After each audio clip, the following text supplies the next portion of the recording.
Buenas noches a todas y a todos. Damos inicio a la sesión 95 de la Escuela Germán Roja Niño en su sexto año.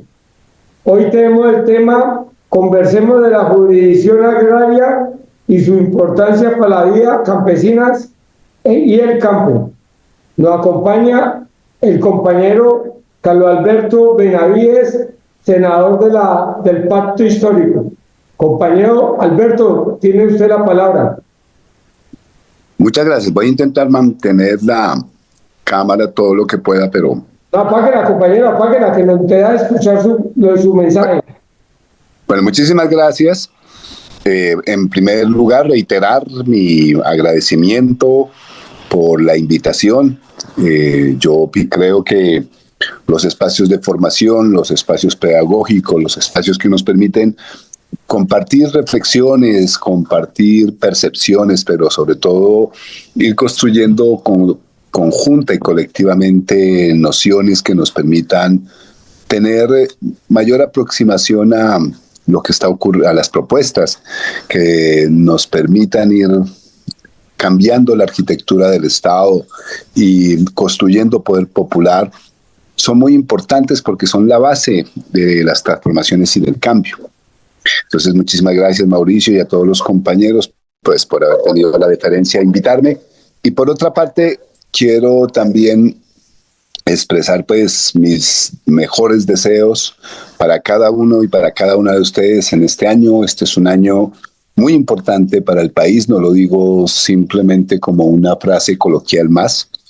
El 2025 se convierte en un año de evaluación, pero también de profundización de lo que ha implicado este proceso, este acontecimiento político que estamos viviendo en Colombia, un acontecimiento político que desde mi perspectiva tiene una relación directa con los procesos de movilización que se desarrollaron durante la década pasada, empezando por la movilización del 2011 de los jóvenes y estudiantes alrededor de la MANE, seguida por la movilización del llamado y convocado paro campesino del 2013, que se extendió prácticamente por todos los municipios del país, por la movilización alrededor de la paz durante el 2016 y el 2018, que constituyó quizás una forma de cohesión social justo en los lugares en donde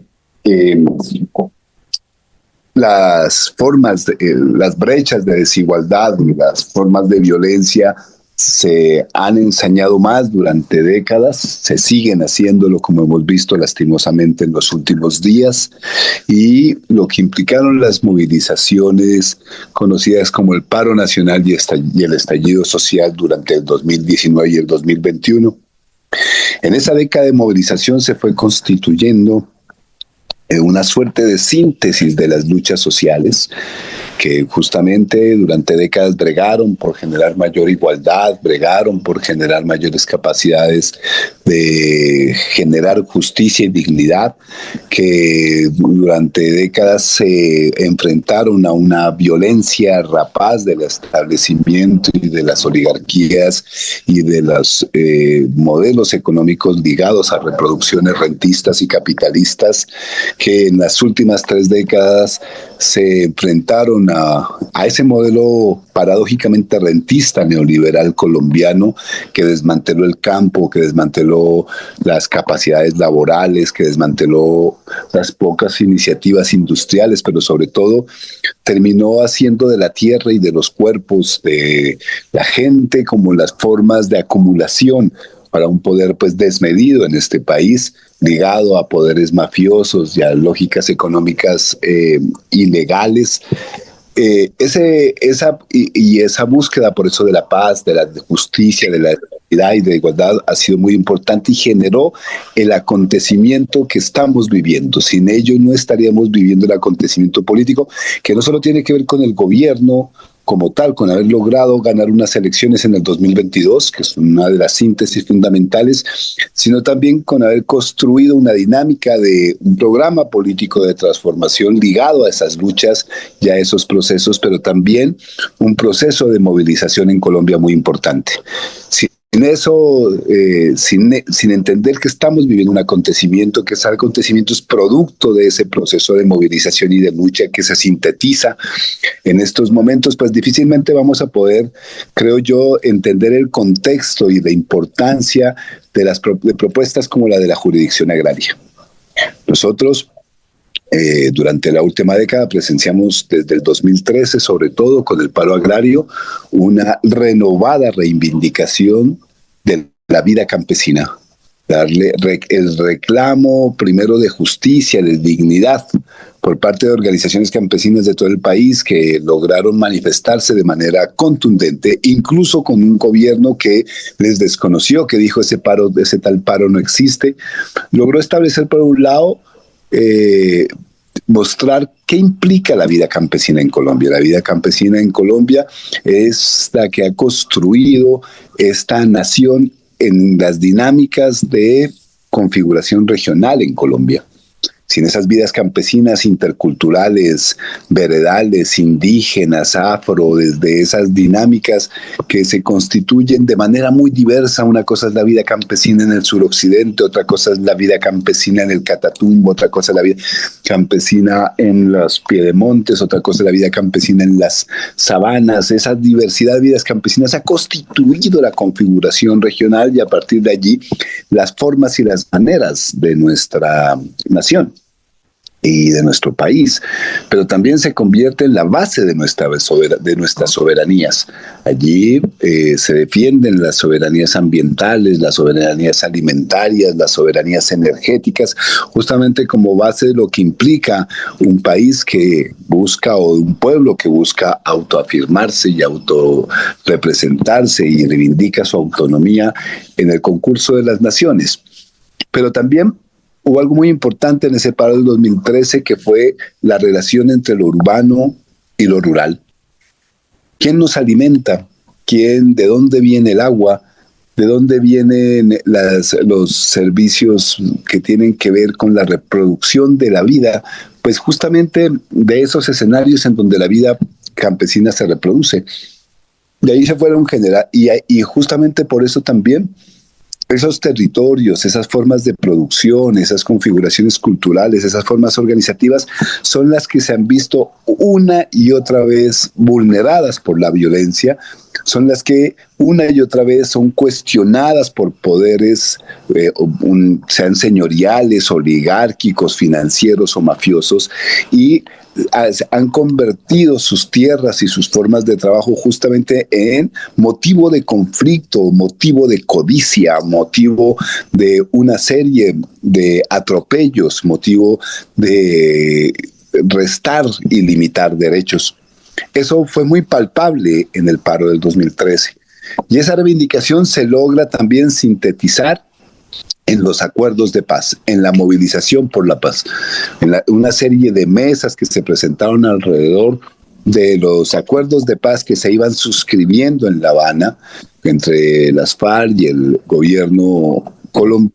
Fueron estableciendo la necesidad de definir muy claramente lo que implica para la paz, y este quizás es el término más importante de la jurisdicción agraria, de lo que implica para la paz la justicia agraria. En este país no ha existido justicia agraria y el sujeto débil de esa justicia han sido los campesinos y las campesinas. La vida campesina, prefiero llamarla, en su dinámica intercultural. Cuando yo hablo de vida campesina, y estoy pensando también en las dinámicas afro, en las dinámicas indígenas que se reproducen a través del trabajo que no solo tiene que ver con la dinámica agropecuaria, sino con los oficios, con las formas de relación, con las formas de parentesco, con las diversas simbologías, con las construcciones rituales diversas que existen en este país alrededor de esa vida campesina. Y y reclamar esa justicia es uno de los puntos cruciales justamente del punto 1 de los acuerdos de paz, ¿no? En donde se habla justamente de la necesidad de una reforma rural integral. Esa reforma rural integral es la base, es el paradigma fundamental para que exista paz en Colombia. Y esa reforma rural integral no puede realizarse si no hay justicia agraria. Por lo tanto, si no hay una jurisdicción que justamente contribuya a que esa justicia se realice. Entonces, lo que ha ocurrido justamente durante este gobierno, lo que se ha establecido durante este gobierno, es que eso que inicialmente fue planteado como parte de la reivindicación de una movilización nacional campesina, que ha recogido en los acuerdos de paz con las FARC, pues se pueda definir. Y lo que hemos vivido en los últimos años justamente es ese proceso de definición jurídica, inicialmente estableciéndolo como un acto legislativo para que haga parte de la composición constitucional, del mandato constitucional en Colombia, ¿no? La jurisdicción agraria, y ese fue el primer momento. Después convertirla en una ley estatutaria, o sea que exista el marco jurídico que permita establecer los alcances de esa jurisdicción. Lastimosamente ahí no se aprobó algo que era muy importante, que se estableciera una corte como tal agraria, o sea, que tuviera una independencia esta jurisdicción agraria en sí misma. Eso se vio limitado, pero aún así se ganaron una serie de elementos muy importantes, ¿no? La necesidad de establecer justamente una serie de tribunales cuyo ejercicio esté relacionado directamente con los conflictos agrarios y que caractericen su naturaleza en relación justamente a los atropellos y las violencias que en su momento limitaron la integridad y la dignidad de campesinos y campesinas en Colombia, la defensa de su tierra, la defensa de su propiedad, pero la defensa también de las dinámicas campesinas alrededor, de las dinámicas, económicas que derivan de allí, las dinámicas organizativas que derivan de allí, las dinámicas territoriales que derivan de allí, no solo la relación directa, no solo la relación directa con la propiedad de la tierra, que es muy importante, sino lo que se deriva de esa propiedad en términos de la reproducción integral de la vida campesina. En segundo lugar, la necesidad de contar con un apoyo institucional decidido, tanto de institucionalidades como la Agencia Nacional de Tierras, como también por la Defensoría del Pueblo, o sea, que la institucionalidad misma se vuelque para que sea apoyo y sustento, porque ¿qué ha ocurrido? Pues que en los momentos de los litigios, en los momentos de los reclamos de justicia, pues no se está en igualdad de condiciones y al no estarse en igualdad de condiciones, pues en ese marco se repiten los atropellos. Y la jurisdicción también implicaba otra cosa muy importante, una distinción del derecho civil y el derecho comercial. Eso es muy importante, porque el derecho civil en Colombia está amparado en una noción de propiedad que justamente, como estaba establecida, pues establece una serie de limitaciones para comprender y asumir los conflictos que se han derivado en violencias por décadas, ¿cierto? Y el derecho comercial también tiene, entonces el derecho civil está constituido por una forma de propiedad absolutamente restringida y limitada que usualmente se convierte también en un ejercicio de despojo o de garantía solo para una de las partes, usualmente la parte que es la accionante, en contra de las vidas campesinas. Pero por otra parte también distinguir del derecho comercial y asumir que hay una serie de circuitos de transmisión de bienes de servicios, de capitales, de formas incluso de existencia o de modos de existencia no necesariamente capitalistas que se establecen en la vida campesina, que también son fundamentales de comprender. Entonces eso pues lo permite ese marco jurídico de la ley estatutaria. Y finalmente lo que hemos vivido el año pasado, el semestre final, es ya no, tanto el acto legislativo como la ley estatutaria fueron aprobados, y ahora estamos justamente en la ley ordinaria de jurisdicción agraria. Yo he tenido la posibilidad de ser pues ponente de este proceso, y lo que hemos logrado establecer, se logró pues su votación en la comisión primera y en la plenaria del Senado logramos un amplio consenso. Esta ley ordinaria ya lo que busca es generar los instrumentos como tal. Esos instrumentos tienen que ver con los principios, o sea, cuáles son los principios rectores que deben tener todas las personas involucradas en la jurisdicción. Llámese, para decirlo coloquialmente, los jueces, quienes van a estar en los tribunales, toda la institucionalidad, cuáles son los principios que se deben establecer. Y ahí quiero recalcar tres principios que me parecen muy importantes. Hay varios, pero uno tiene que ver con la protección del más débil. ¿Por qué? Porque la justicia en Colombia es para los de Ruana. Y si no cambiamos eso, pues vamos a seguir teniendo lo mismo que siempre.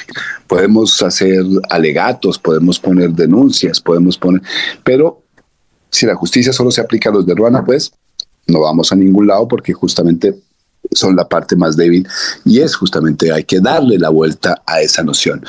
En segundo lugar, la caracterización integral de lo que implica la justicia agraria, la necesidad de que esa justicia agraria cuente con herramientas integrales. No solo es el problema puntual, o como lo querían reducir algunos, como el problema solo de linderos. No estamos hablando solo de eso. También es importante eso, pero hay que entender el contexto general de la problemática agraria. Y en tercer lugar, algo que es importante, establecer la necesidad de asumir que la justicia, la jurisdicción agraria, hace parte de una reivindicación de justicia agraria a la que tenemos que irle dando cada vez mayor jurisprudencia, mayor capacidad de interpretación.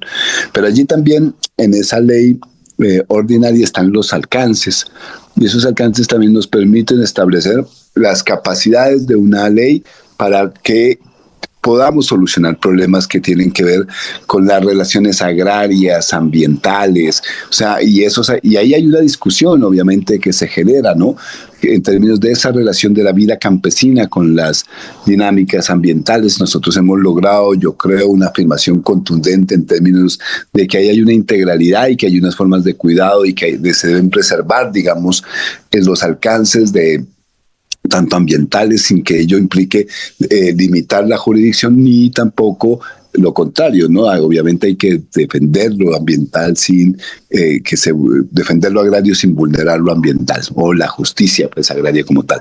Pero por otro lado también está la necesidad de que la tierra, o sea, y esto es algo que está desde 1936, ¿no? La tierra tiene que cumplir una función, ¿no? El rentismo es quizás una de las formas de reproducción que más genera igualdad y más ha generado violencia, y el rentismo está ligado justamente a no darle esa utilidad social.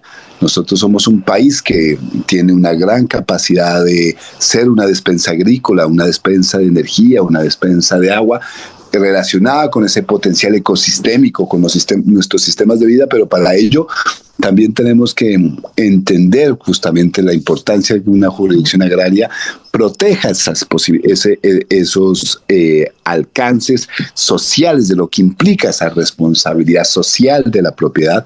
Y finalmente, en tercer lugar, pues también que esta jurisdicción agraria nos permita dirimir de hecho conflictos, que los jueces estén allí en el campo, que no solo sea como un llamado a la bandera en términos de justicia y dignidad, sino que existan personas de carne y hueso concretas que puedan, en la medida de lo posible, justamente dirimir, tener las herramientas concretas, próximas, allí, veredales, de alguna forma, para poder dirimir conflictos.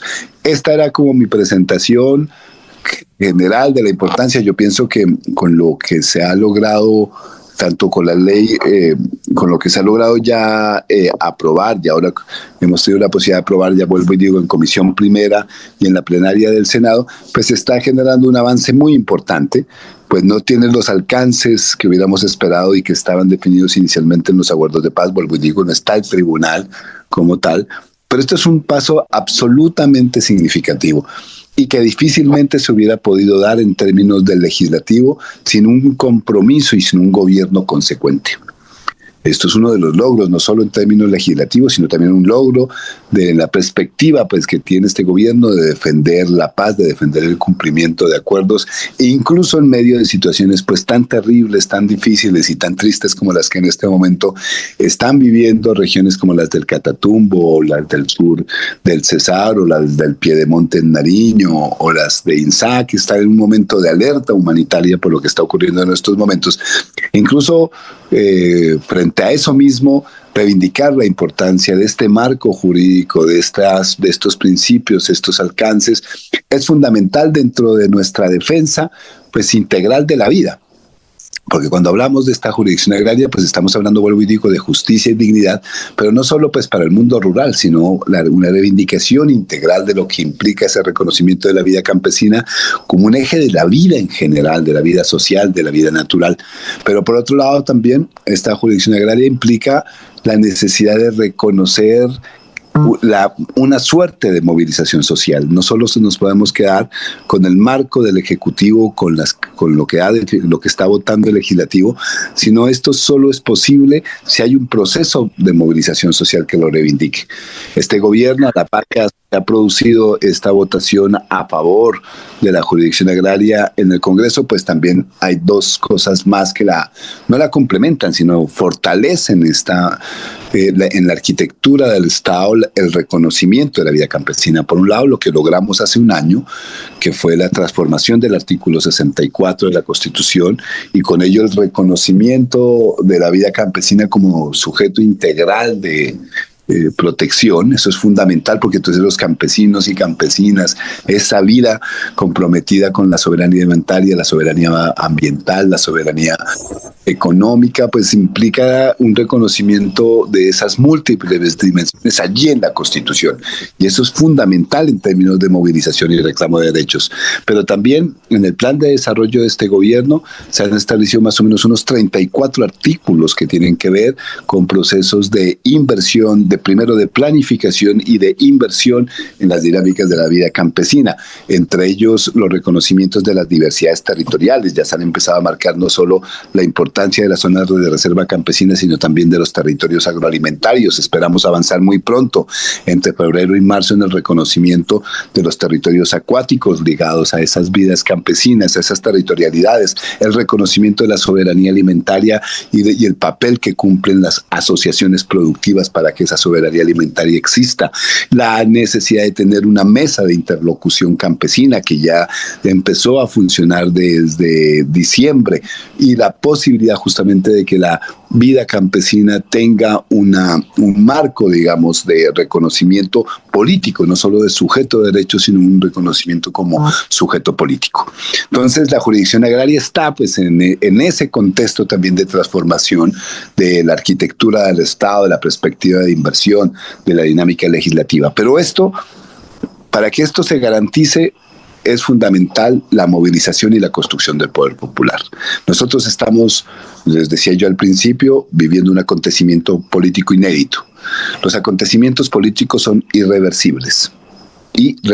No volverá a ocurrir no volverá a ser como ha sido siempre, pero estamos en la transición de ese acontecimiento político.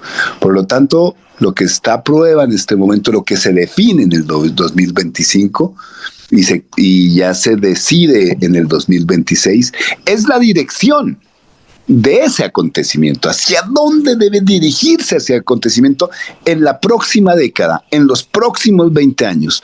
Si debe dirigirse a procesos justamente que dignifiquen, que profundicen justicias, o nuevamente se dirigirán a renovadas formas de de autoritarismos, de desigualdades y demás. Estamos ahí.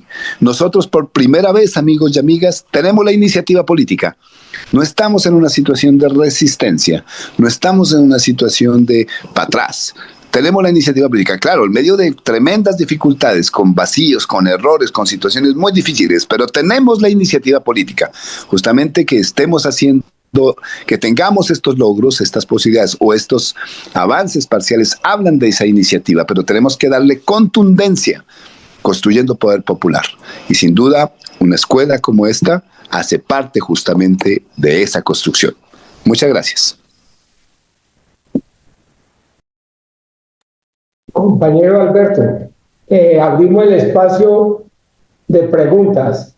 Los compañeros que tengan alguna pregunta sobre el tema, levantan la mano y le damos la palabra por primera, que tiene la palabra la compañera Mónica. Bueno, buenas noches para todos y para todas, buenas noches, senador, muchísimas gracias por haber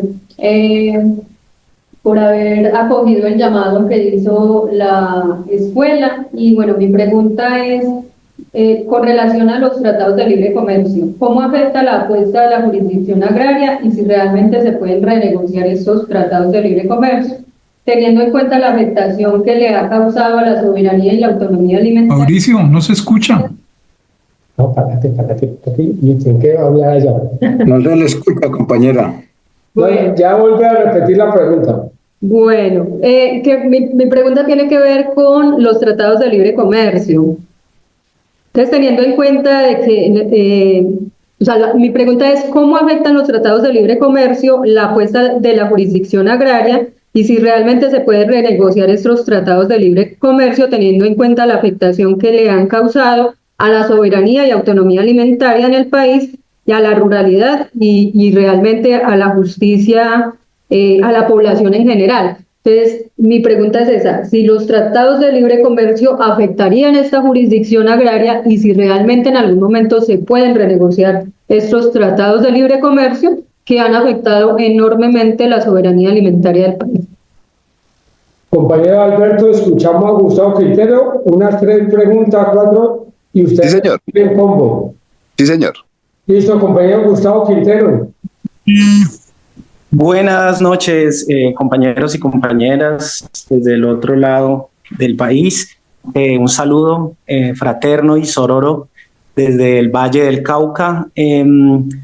Pues el compañero Alberto hizo un recuento de cómo ha sido y ha estado lastimada la organización campesina después de tener que confrontar una arremetida histórica, ¿no? A partir de los años, y que uno cuando va recorriendo estos caminos y estas zonas veredales y pueblos que se juntan entre lo veredal y lo urbano, va encontrando uno esas huellas que quedan entre los temores de las organizaciones campesinas, una resistencia con miedo, de querer organizarse, una falta, una incredulidad en la organización, y esto digamos que son la cotidianidad con la que nos hemos ido enfrentando como organización a medida que ha pasado el tiempo, y eso no ha significado ni mucho menos significará de que dejaremos de acotar y de tratar de estar allí animando y dinamizando el hecho de que las organizaciones campesinas de alguna manera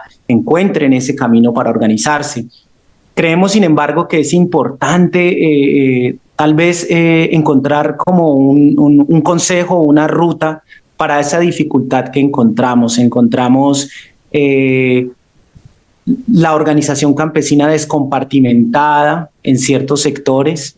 Encontramos también unas mafias de la contratación listas para administrar las necesidades del campesinado en esas relaciones con la institucionalidad del Estado para poder coger a grupos de campesinos, pequeños productores y meterlos dentro de una fundación y manipular así sus necesidades. Y digamos que en cierto momento se encuentra uno con ciertas actitudes del campesinado que de pronto lo dejan a uno con cierto desconcierto. Ante este panorama, pues me gustaría preguntarle al senador ¿Qué consejo nos daría como para no desfallecer en este intento tan bello que tiene el presidente de querer promover la reforma y hacer que la reforma agraria llegue hasta el último rincón de esa alta montaña de este país? Esa sería como mi inquietud. Muchas gracias. Gracias, compañero Gustavo. Sigue la compañera Margarita y sigue después Arel Pineda.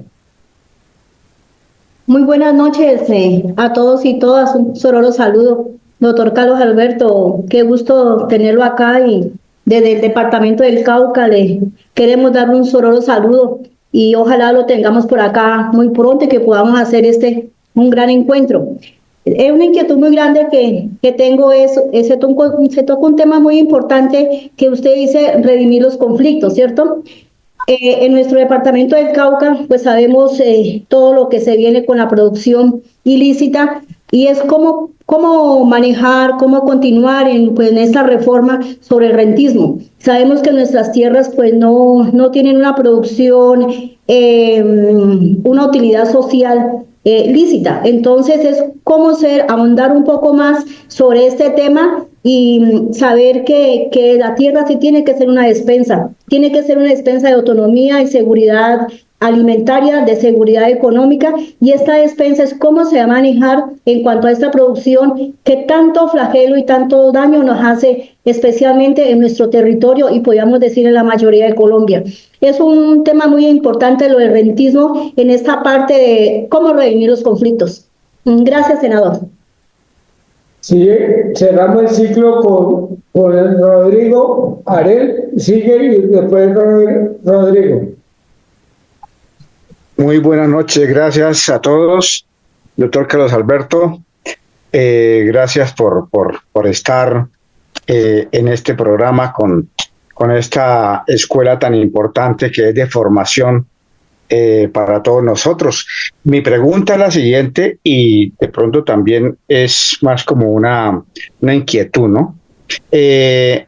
Hoy o en estas épocas se están manejando organizaciones y se está construyendo un tejido social con muchos nuevos emprendedores y de ahí van a surgir unas nuevas estructuras empresariales, pero pienso que mi pregunta es el mecanismo para no estar tan suelto como estamos algunos, en este caso en el tema empresarial, que estamos organizando muchas cosas. Yo estoy aquí en Cundinamarca, y entonces esa es como mi pregunta, ¿no? ¿Cómo yo sé que es muy prematuro hablar del nuevo partido que va a salir, pero sí necesitamos es que quedemos ligados a una estructura de trabajo parecida inclusive a la que Mauricio ha organizado muy noblemente y muy dedicado con esta escuela. Entonces, yo no sé, mi pregunta es un poco así basada en este tema, ¿no? Para no estar nosotros tan desligados del mismo Estado, porque estamos construyendo precisamente estructuras empresariales, pero tenemos que estar como más conectados con toda la parte gubernamental. Esa sería mi pregunta, esa, ¿cómo se haría? Gracias. Sigue el compañero Rodrigo y cerramos con Eli. Ya no podemos damos después de que el compañero conteste, damos la palabra a otros. Rodrigo, préndale el micrófono.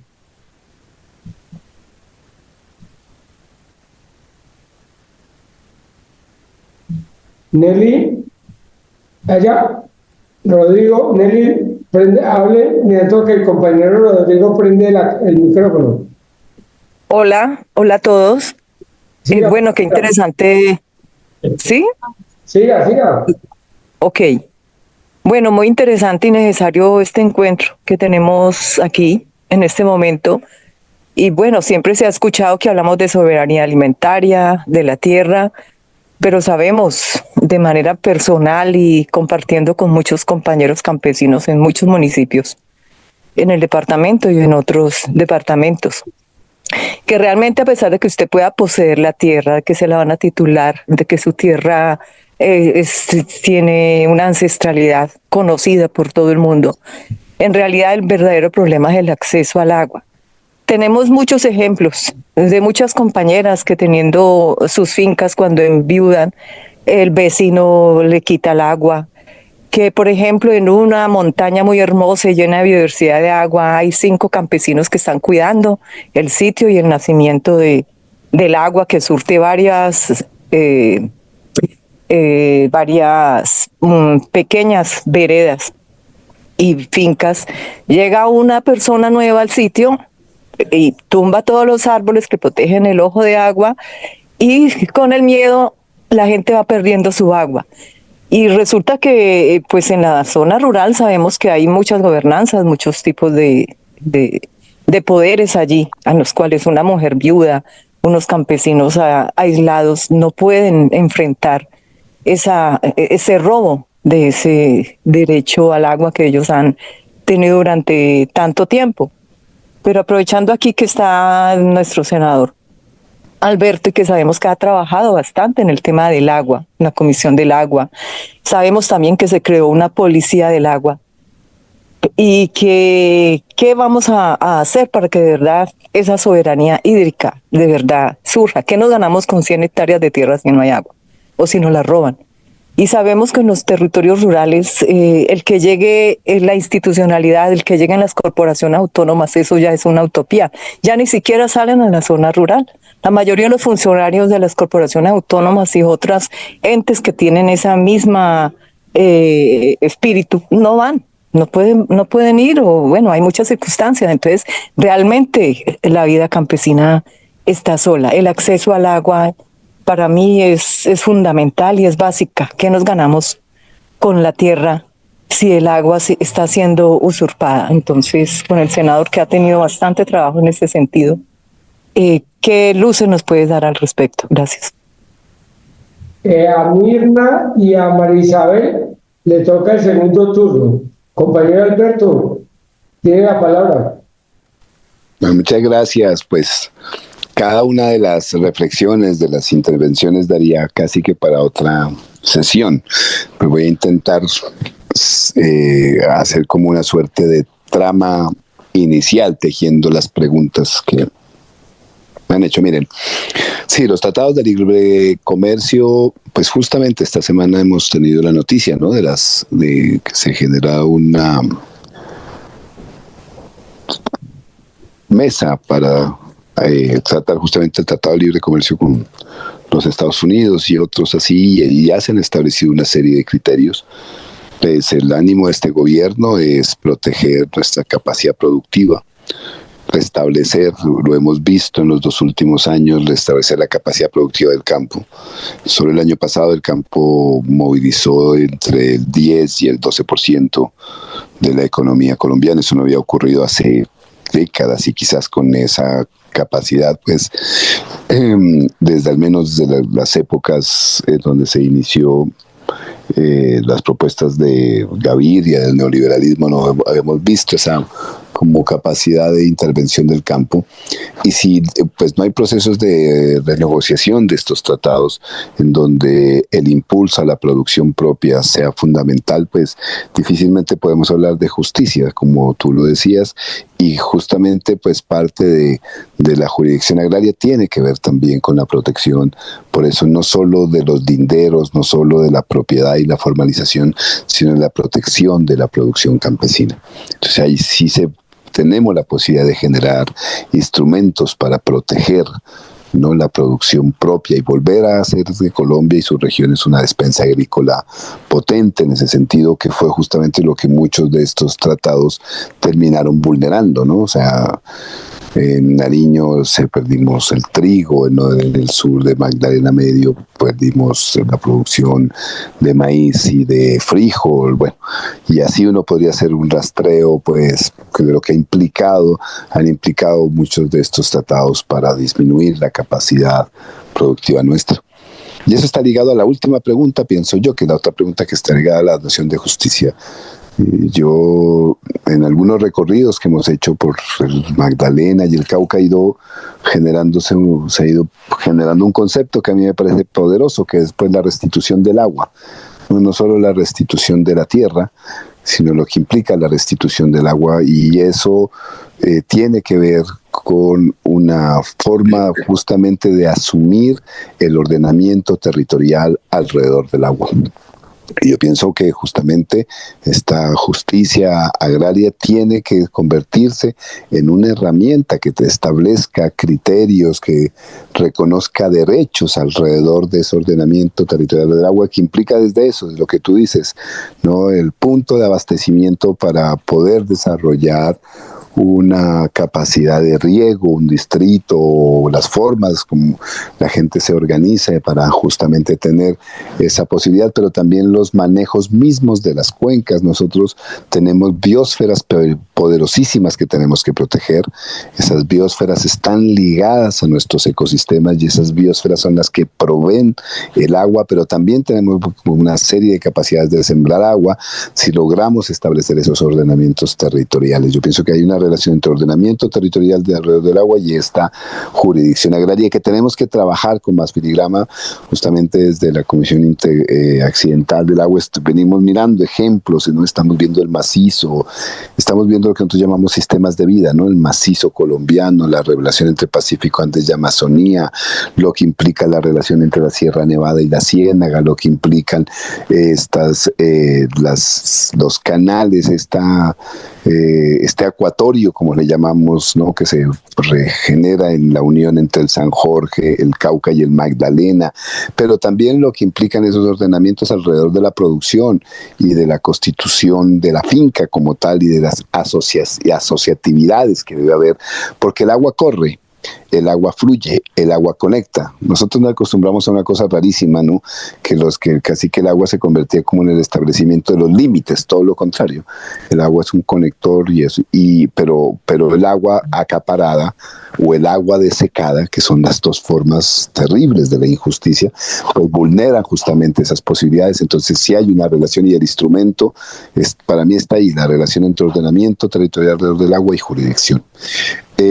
Ahora bien, nosotros, frente a las otras preguntas que tienen que ver más con los órdenes productivos y los órdenes organizativos, miren, y esta idea, no es el presidente Petro el de la idea de la reforma agraria, y no es el que la está trayendo, ¿no? Todo lo contrario. El presidente Petro es producto de una lucha, él es síntesis de una lucha, no es el propulsor de la lucha. Yo pienso que eso es bien importante, porque Petro existe gracias a la lucha. Si no hubiera habido lucha social en Colombia, como la hemos dado por décadas, y él mismo una y otra vez se refiere a ella de múltiples formas, pues no existiría este gobierno. No es con este gobierno con el que vamos a empezar las luchas, ni la reforma agraria, ni son una inspiración por allá pues de un cerebro. Esto está constituido por la capacidad organizativa de la gente. Y eso no lo sustituye ni un liderazgo, ni tampoco la arquitectura gubernamental del Estado. Eso es muy importante. Porque miren, ocurren cosas como esta. La gente espera, por ejemplo, que el presidente Petro haga cosas que no puede hacer porque la ley 80 se lo prohíbe. Entonces, no, es que el presidente Petro tiene que mandarme la maquinaria para hacer la carretera, el presidente Petro tiene que definir que esta tierra es para nosotros, y eso no lo puede hacer él, porque nosotros no vivimos en una monarquía, ¿no? Nosotros vivimos en una suerte de democracia señorial, eso sí, con muchas limitaciones y violenta, pero pues que reconoce una serie de poderes, el poder ejecutivo, el poder legislativo y el poder judicial, y ahí hay una serie de balances y de pesos y contrapesos que es muy importante saber entender. Yo lo digo porque pues muchas veces se piensa que es como una cuestión como de voluntad del gobierno, ¿no? Y no, aquí estamos hablando de poder, y los poderes se configuran de maneras específicas y tienen intereses específicos, y hay contradicciones y adversarios en la sociedad, y esos están implicados en esos pesos y contrapesos, y eso es muy importante tenerlo en cuenta. Y aparecen en las instituciones. Esto no es como que no es como Luis XV, como si llegara Luis XV y ahora sí Luis XV puso a todo el orden. No, esto es una condensación de épocas, de décadas, de formas, digamos, que es muy importante entenderlo. Entender los límites del Estado, ¿cierto? Los límites del Estado, y de un Estado liberal sobre todo, ¿no? Y un Estado liberal nuestro con ese sui generis terrible del rentismo y de la herencia señorial colonial y ese ingrediente peligrosísimo y malevo, digamos, de las economías y de las formas de las economías políticas ilegales. Entonces eso hay que entenderlo muy bien porque si no terminamos generando una serie como de valoraciones que usualmente piensan que es solo todo cuestión de voluntad o un problema moral, ¿no? De que el malo que no lo quiso hacer, el bueno que sí lo hizo, y no, esto yo pienso que cuando estamos hablando justamente de solucionar desigualdades, lograr superar conflictos y violencias, pues tenemos que entender estas variables en su integralidad. Y por otro lado, pues Gustavo decía, bueno, ¿cuál es el consejo? Pues el único que yo he aprendido a lo largo de mi vida y que no tendremos otro, yo pienso que seguir estableciéndolo, es luchar. Nosotros, vuelvo y digo, lo que estamos viviendo es producto de la lucha y síntesis de una lucha de una década. Esa lucha nos ha dado mayores instrumentos, hoy tenemos mayores instrumentos, no realidades ya hechas y elaboradas, instrumentos. ¿Qué hacemos con esos instrumentos? Pues los tenemos que manejar de la mejor manera y saber también operarlos. Un martillo sirve para clavar clavos. No, un martillo no sirve para sacar tornillos, ¿cierto? Si lo utilizamos para eso, lo haremos con grandes dificultades. Tener eficiencia para utilizar los instrumentos que hemos ganado es parte de los aprendizajes que estamos teniendo. Pero son instrumentos, y los instrumentos pues tienen sus límites, sus posibilidades, etcétera, etcétera, ¿no? Y hay que caracterizarlos como tal. Así que en lo único que no podemos perder empeño, en lo único que no podemos ni un día, ni un solo día de nuestra vida, pues dejar de hacerlo, es en luchar. La lucha nos une. La lucha nos permite establecer nuestra potencia y nuestra capacidad. La lucha es lo que permite justamente pues, darnos cuenta de nuestras opciones en términos de movimientos, de posiciones para tener mayores posibilidades que nuestros adversarios. Y esa es la distinción. Tenemos hoy el gobierno nos permite tener más poder. ¿Qué es tener más poder? Mayor capacidad de hacer cosas porque tenemos más instrumentos. Pero todavía no somos el poder, para decirlo en ese sentido. Y un instrumento fundamental para eso, obviamente, es la organización social, la lucha social directa, pero como lo decía el compañero de Cundinamarca, pues nosotros necesitamos un instrumento que nos permita, no solo en términos de las justicias y las dignidades, sino también de las capacidades productivas, de las propuestas y de las iniciativas, de las organizaciones industriales, de las capacidades comerciales, un instrumento que nos permita cohesionar esas capacidades nuestras al interior, digamos, de un programa, al interior de una forma de establecer división de trabajos. Y ese instrumento fundamental es el Partido Pacto Histórico. Nosotros esperamos que entre marzo y abril constituir ese partido, ya lo hemos lanzado en diciembre, las voluntades están dispuestas, la experiencia está, pero también la necesidad jurídica y política está, y entre todos tenemos que construir ese Partido Pacto Histórico que no solo debe ser un partido electoral, no solo es para ganar elecciones, que eso es muy importante, sino que debe ser un partido para justamente constituir esas articulaciones, esas relaciones, esas capacidades múltiples, digamos, de organización y de iniciativa que tenemos. Muchas gracias.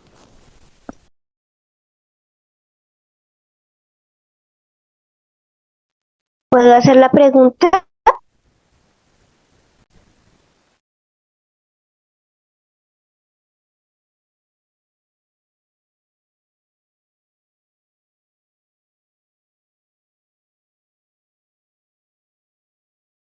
¿Me escuchan?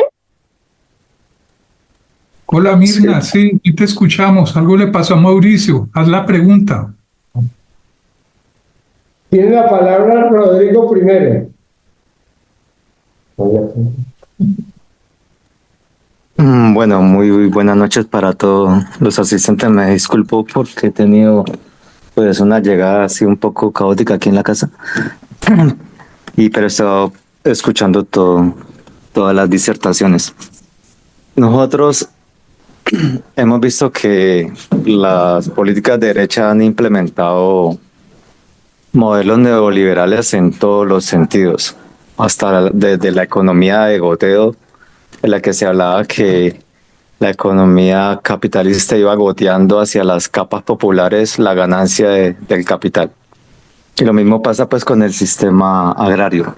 Yo estuve en una conferencia en Medellín y ahí me quedó muy claro de que el acaparamiento de la tierra pues es el gran problema y por lo que surgieron las guerrillas en un principio con los mayor, como se llaman los latifundistas de esa época, ¿no?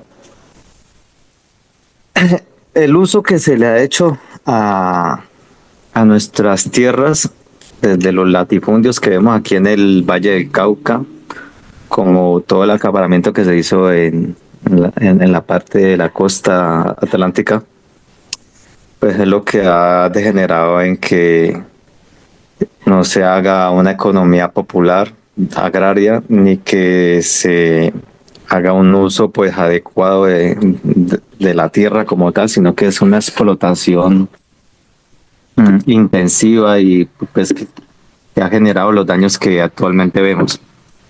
Pero también vemos que el modelo europeo es un modelo pues no a seguir, pero sí es una referencia, porque el modelo europeo de explotación agraria es un modelo autosostenible que sí tiene una regulación y un subsidio del gobierno, pero el modelo agrario tiene que ser rentable, no una rentabilidad capitalista a ultranza, pero sí tiene que tener un grado de rentabilidad y un control de los entes gubernamentales como la CRC, todas las corporaciones, para que esa explotación de los recursos que tenemos sea pues acorde con las normativas ambientales y que no degenere en un daño ambiental.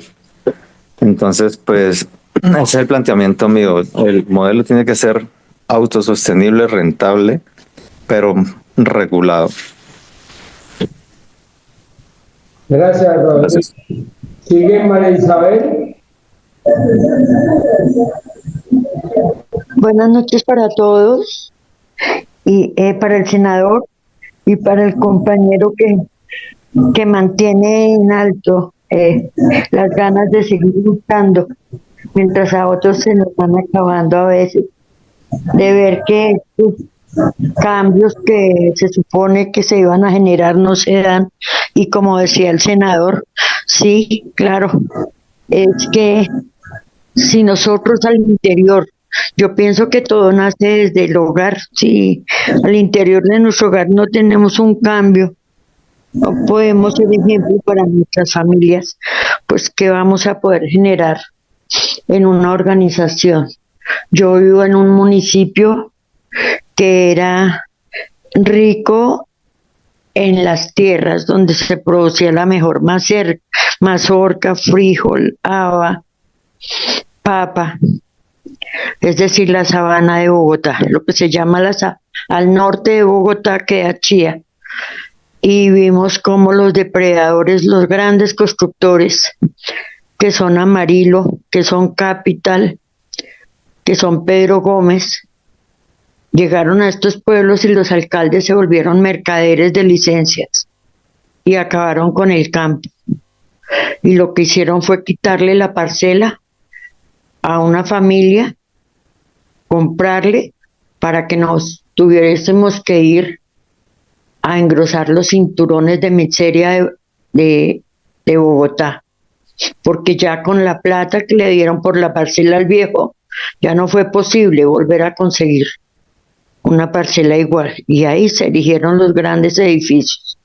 Quienes conocen Chía y quienes conocieron Comarel hace muchos años, Chía ya no es como la canción, mi pueblo ya no es mi pueblo, es una ciudad cualquiera.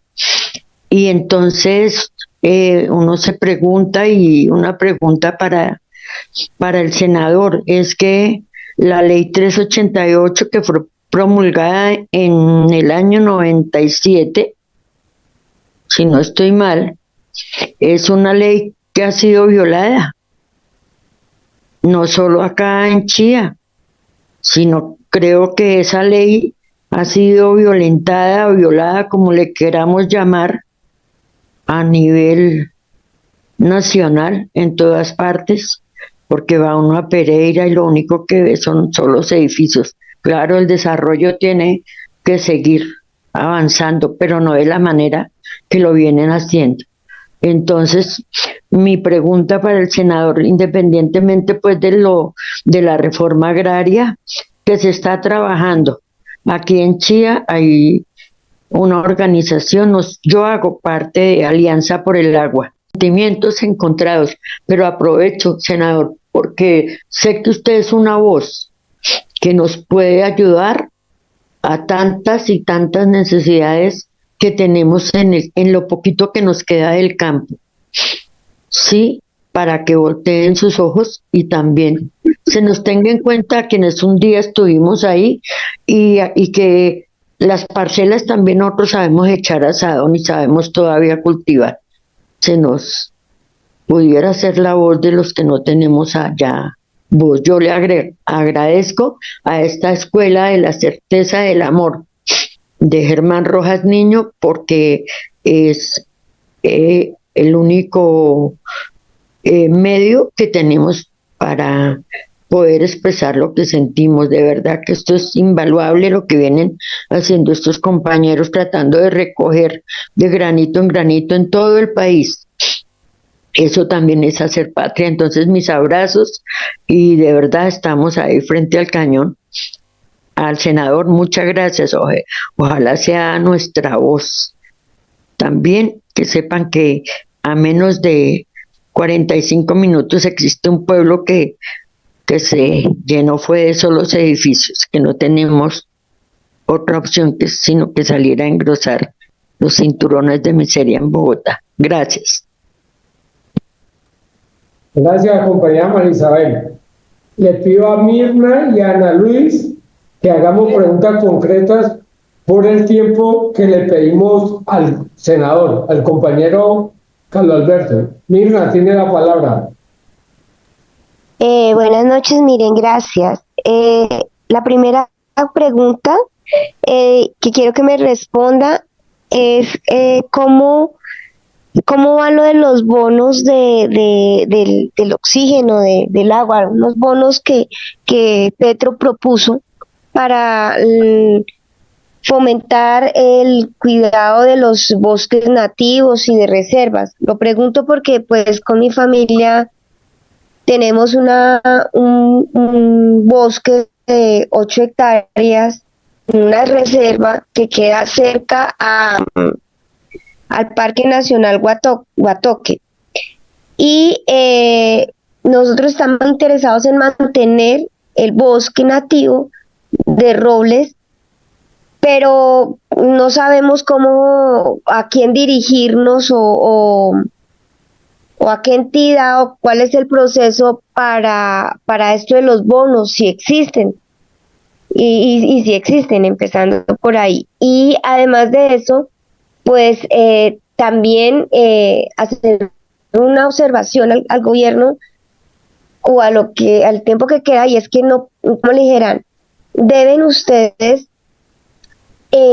acercarse a los alumnos y darles como las pautas de organización y toda la cosa, cómo deben hacer ellos las cosas, porque realmente creo que sí, es verdad, la gente tiene que gestionar, pero es verdad que la gente se aburre. O sea, nosotros los colombianos tenemos un problema y es que estamos cansados. Hasta que Mirna solucione el problema. Ana Luis. Buenas noches, ¿me escuchan? Ana tiene la palabra. ¿Me escuchan? Buenas noches. ¿Aló? Sí. Bueno, quería saludar al senador. Mi nombre es Ana Ludis García Ariza, municipio de Fonseca, La Guajira, mujer víctima por 2 veces, afrodescendiente, campesina, sin tierra. Nada más quería darle un saludo a los presentes y en especial al senador, que será mi presentación. mi participación. Muchas gracias.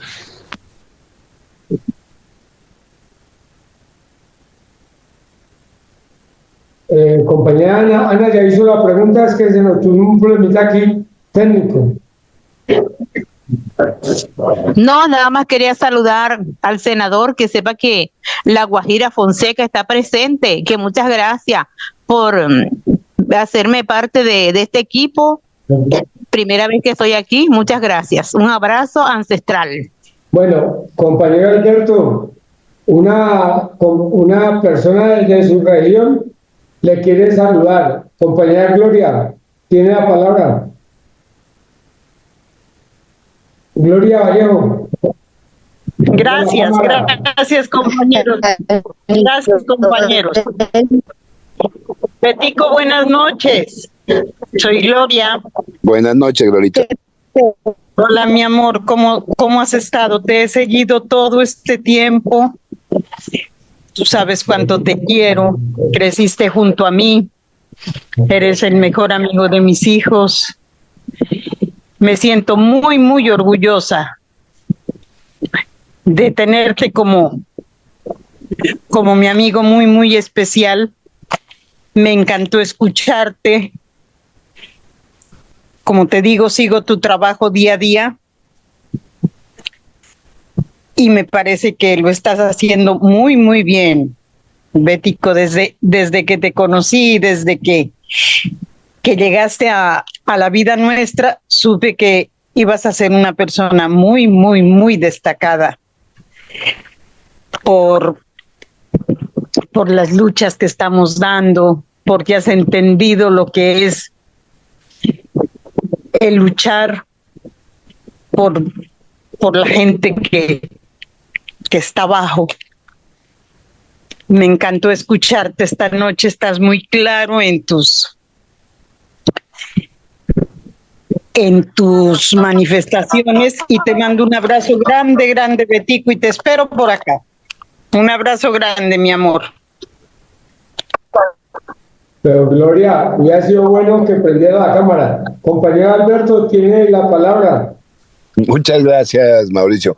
En primer lugar, pues mandarle un gran abrazo a Glorita. Espero algún día de verdad estar allá en Rincón del Mar, tan buen lugar y también de tantas situaciones complejas, ¿no? Y ese Golfo de Morrosquillo que tenemos que ayudar a restaurar. Esa es parte de la restauración del agua, justamente.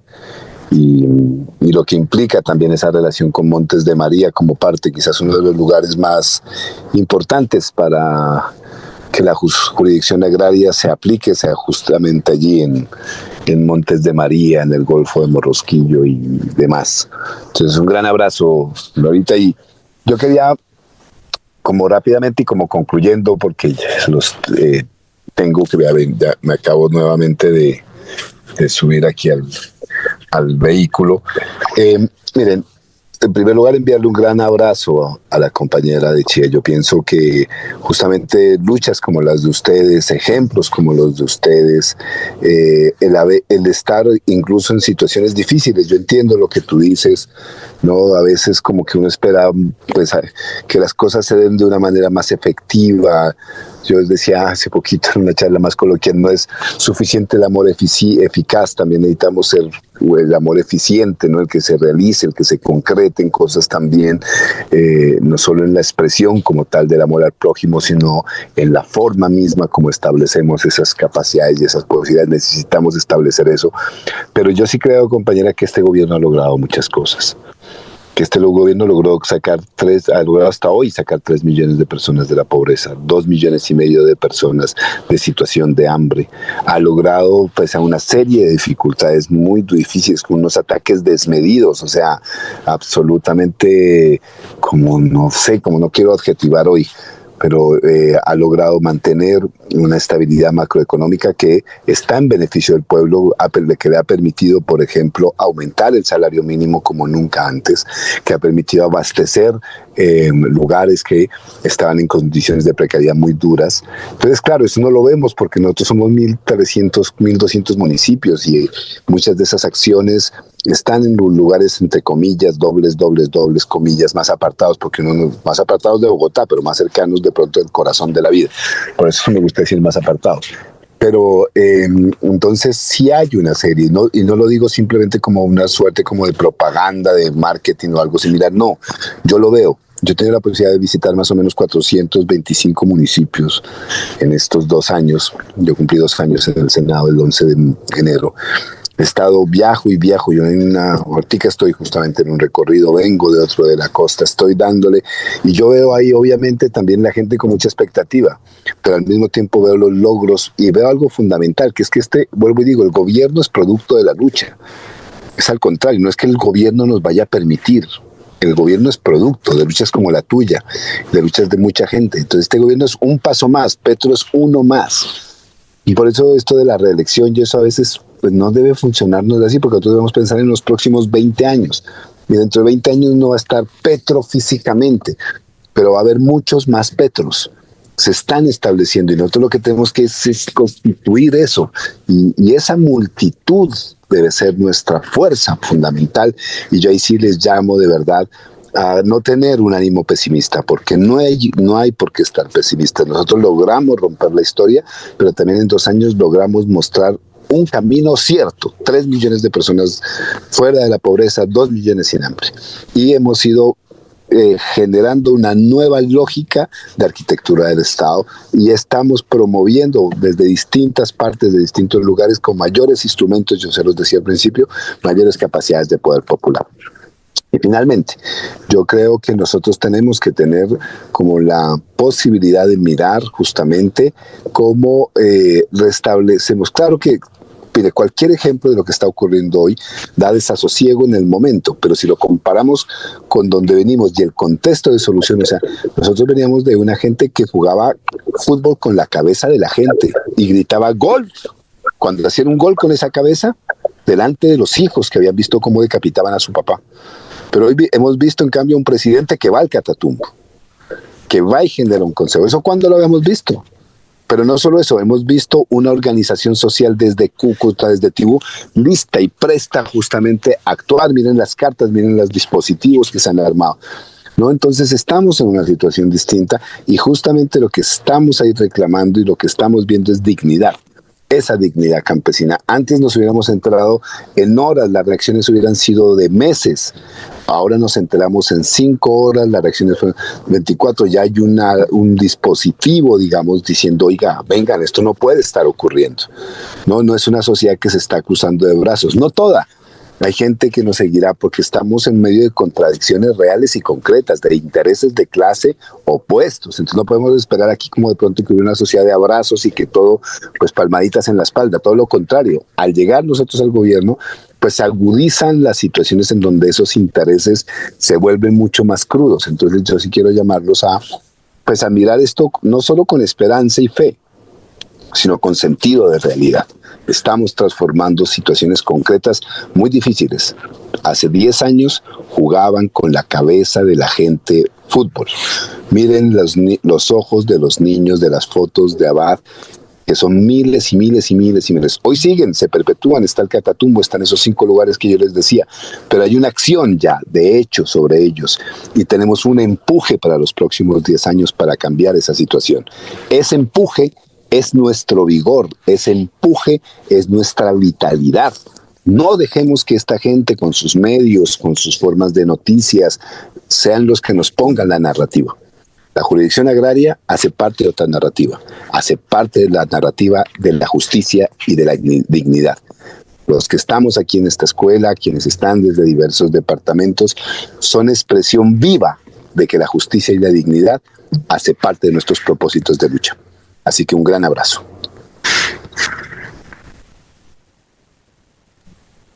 Compañeros, para despedir la sesión 95, el compañero que está aquí con otro presencial tiene una preguntita cortica y hacemos la despedida.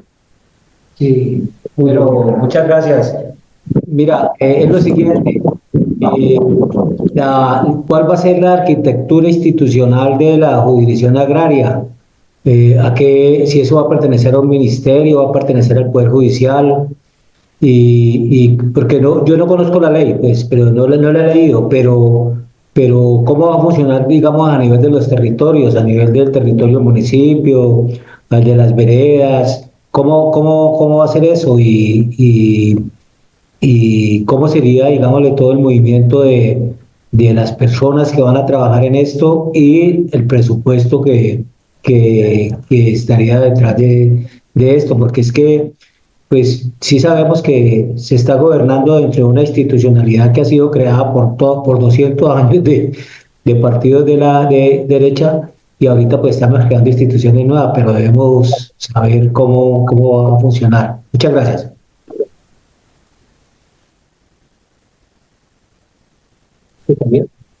Compañero Alberto, ¿escuchó? Sí, muy bien, pero fue lo que dije al principio, ¿no? Esta pregunta tiene que ver con la... Mire, la jurisdicción agraria es una jurisdicción que consta de unos tribunales, ¿no? Como existen los tribunales, hace parte del poder, pues obviamente, judicial, para establecer justicia. Por eso se llama jurisdicción, eso lo dije al principio.